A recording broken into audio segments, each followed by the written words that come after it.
I think that during COVID, we all learned we need local news. We need to find out what's going on in our local communities. And yes, I do think that there's a nonprofit and philanthropic dimension to that.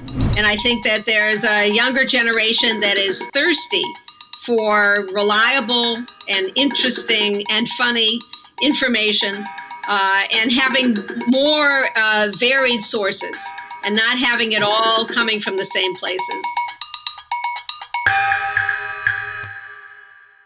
You've been studying this stuff for a long time. Do you have any kind of thing that you're sort of expecting in the near future that could potentially help save journalism? I think that more and more people are becoming aware of the problem, and that gives me some hope. I also think that a podcast like this is a great resource. The fastest growing segment of the media industry is podcasts. And I think that there's a younger generation that is thirsty for reliable and interesting and funny information and having more varied sources and not having it all coming from the same places.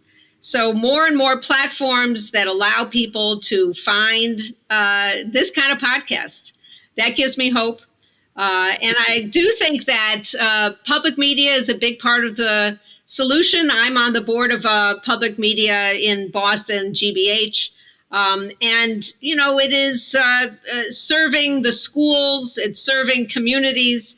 And I also think that the development of unbundled news, which is part of the problem, that is, no longer is the sports page underwriting the news page, and no longer are the recipes underwriting, the local reporting, because you can get each separate area from whatever source you want.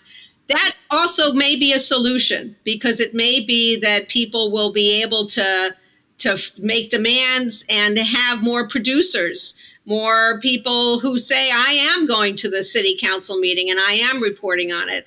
Also, a subscription is an important tool for financing any kind of media. And I think that here's a place where the legacy media companies stumbled. They thought, well, we'll make the content for free and then people will subscribe. Well, unfortunately, that meant that people lowered their tolerance for paying what's basically the price of a coffee for a subscription to a news source.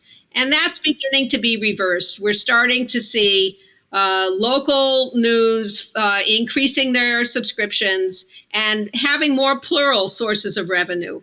And that's the future, not relying on any one single source of revenue. And you talk about the unbundling, which was almost part of the problem, where you had the sports sections subsidizing the real news sections, et cetera. Do you see the real heavy journalism, the investigative journalism, or the local journalism, the parts that were cut right away once the business model started failing?